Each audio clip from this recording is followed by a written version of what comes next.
నిన్నటి రోజు నయా బీజేపీ నాయకుడు ఇప్పుడు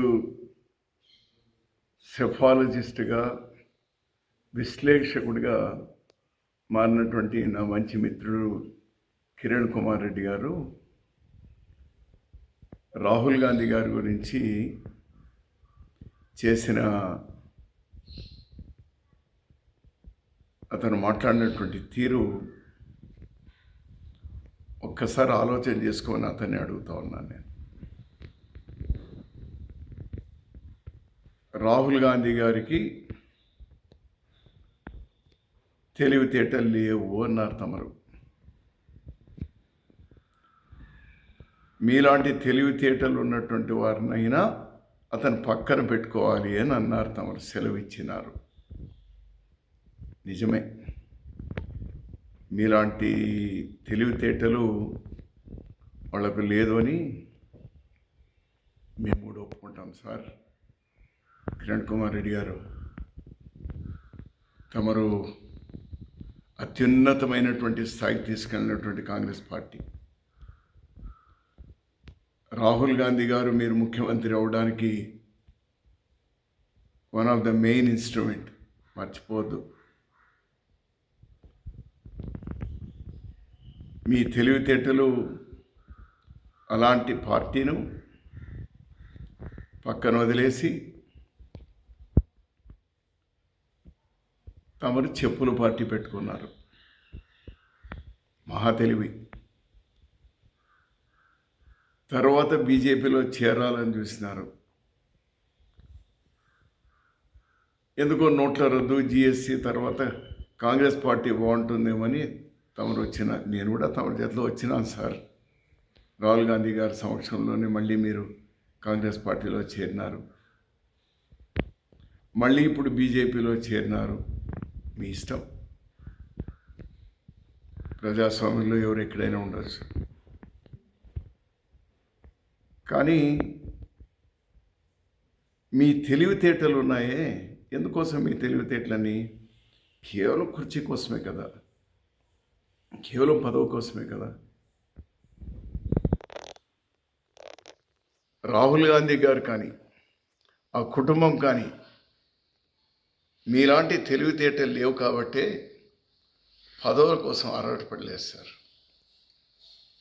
మీలాంటి తెలివితేటలు లేవు కాబట్టే జవహర్లాల్ నెహ్రూ గారు దాదాపు 14 సంవత్సరాలు జైల్లో మగ్గేవాళ్ళు కాదు సార్. మీలాంటి తెలివితేటలు లేవు కాబట్టే ఇందిరాగాంధీ గారు ఈ దేశం కోసం ప్రాణత్యాగం చేసేవాళ్ళు కాదు సార్. మీలాంటి తెలివితేటలు లేవు కాబట్టే రాజీవ్ గాంధీ గారు ఈ దేశ సమగ్రత కోసం ప్రాణాలు త్యాగం చేసేవాళ్ళు కాదు సార్.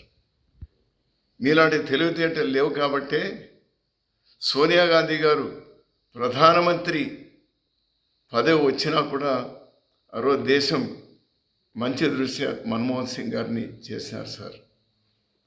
రాహుల్ గాంధీ గారికి 2009లో 2012లో స్వయానా మన్మోహన్ సింగ్ గారే ప్రధాని కమ్మన్నా కూడా మీలాంటి తెలివితేటలు లేవు కాబట్టి ప్రధాని కాలేదు సార్. చివరికి మంత్రి పదవి కూడా తీసుకోలేదు సార్. నిజమే, మీలాంటి తెలివితేటలు లేవు.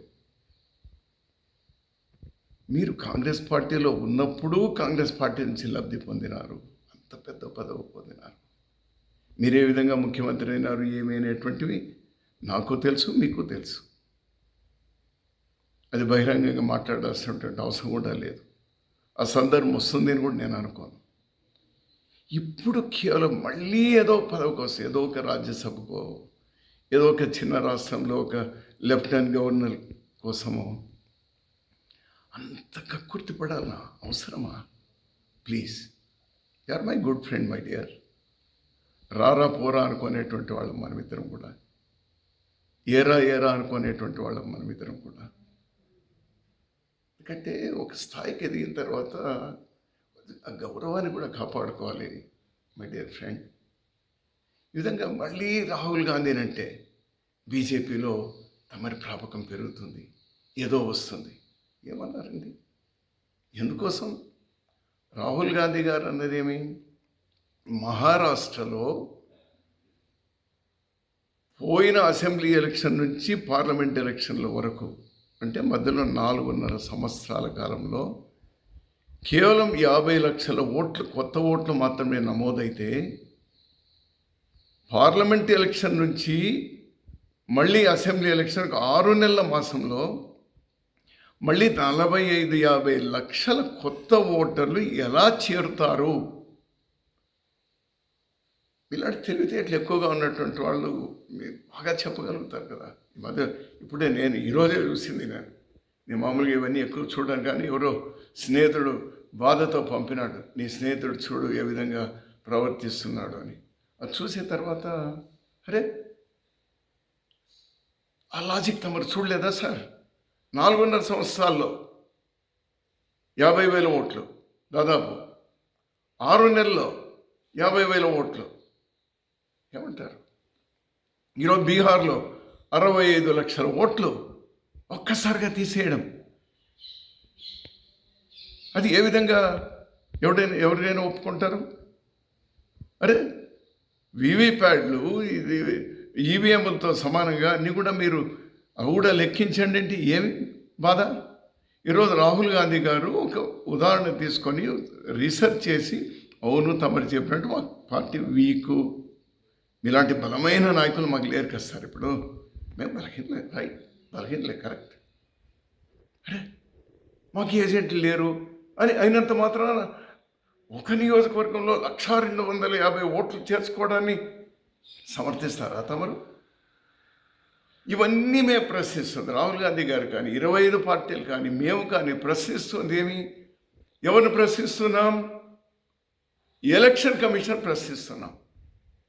తమరికేం నొప్పి అంటే నేను, లెట్ ఎలక్షన్ కమిషన్ రియాక్ట్. ఎలక్షన్ కమిషన్కి లేని తమరికేందుకు సార్? ఏమి తమరు ఈ మాట మాట్లాడితే ప్రాపకం పెంచుకోవడాక? No, I never expected. It's not correct. Better అలాంటి మాటలు రాహుల్ గాంధీ గారి మీద, ఈ దేశం కోసం అతనే పదవి ఉంచుకున్నాడు, పార్టీ పదవి. మల్లికార్జున ఖర్గే గారు అయినారు ఈరోజు. Is a fighter. ఈ దేశం అంతా తిరిగినారు. ఈ దేశంలో ప్రజాస్వామ్యాన్ని వాళ్ళ తాత, వాళ్ళ ముత్తాత, వాళ్ళ అవ్వ, వాళ్ళ నాన్న ఈ దేశాని కోసం, వాళ్ళ తల్లి దేశాని కోసం ప్రాణత్యాగాలు, ఆస్తుల త్యాగాలు, ఇంకేమి చేయాలని, ఇంకేం త్యాగాలు చేయాలి? తమరి కోసం వాళ్ళు ఒక రాజ్యసభకో ఇంకోటికో ఏమైనా ఒక త్యాగం చేయమని చెప్తారా? ఈ విధంగా పాపం కిరణ్ కుమార్ రెడ్డి గారికి ఏమీ చేయలేకపోయింది కాంగ్రెస్ పార్టీ. ఆఫ్టర్ ఆల్ ఒక ముఖ్యమంత్రి మాత్రమే చేసింది, ఇంకా అతనికి ఏదో కావాలి, దానికోసం ఏదైనా త్యాగం చేయమని అడుగుతామా? I'm sorry my dear Kiran Kumar Reddy, I'm very sorry. చాలా తప్పు మాట్లాడినాం. ఇలాంటివి కనీసం భవిష్యత్తులో పునరావృతం కాకుండా చూసుకో. వస్తాయి, పదవులు వస్తాయి, పోతాయి. మనిషి గౌరవాన్ని కాపాడుకోవాలి మై డియర్, చూసుకో. సో నీలాంటి తెలివితేటలు గాంధీ కుటుంబానికి, రాహుల్ గాంధీ గారికి, వాళ్ళందరికీ లేవు కాబట్టి మేము గర్విస్తూ ఉన్నాం. మీలాంటి తెలివితేటలు వద్దు. ప్రజాస్వామ్యంలో అది మేమెవ్వరూ ఒప్పుకునేటువంటిది కాదది. తమరుగా తెలివితేటలు పెంచుకోవాలనుకుంటే పెంచుకోండి, but not at the cost of మీకు అన్నం పెట్టిన చేతిని నరికేటువంటి ఉందే. No. Yours is a Congress family. Congress నుంచి పోయిన వాళ్ళు చాలామంది ఉన్నారు. కాంగ్రెస్ సభ్యులు జగన్ పార్టీకి పోయిన వాళ్ళు ఉన్నారు, తెలుగుదేశం పోయిన వాళ్ళు ఉన్నారు, చాలామంది ఉన్నారు. వాళ్ళు ఎవరో మాట్లాడలేదే. వాళ్ళ అవసరాలు, వాళ్ళ ప్రాంత అవసరాలు, వాళ్ళ కార్యకర్తలు మళ్ళీ మరొకటో ఏదో ఇబ్బందులు ఉండి పోయింటారు. నేను పార్టీలు మారడాన్ని నేనేం పెద్ద తప్పడం లేదు. But in your case what are you doing? Why are you accusing Congress party? మీ కాంగ్రెస్ ప్రభుత్వం ఉన్నప్పుడు you are also there at that time, my dear. You are also there. Stop ఇటువంటి మాటలు, ఇటువంటి ఆలోచనలు కలలో కూడా రానియద్దు ఇంకా. నీ ఆరోగ్యానికి నీకు మంచిది. Thank you.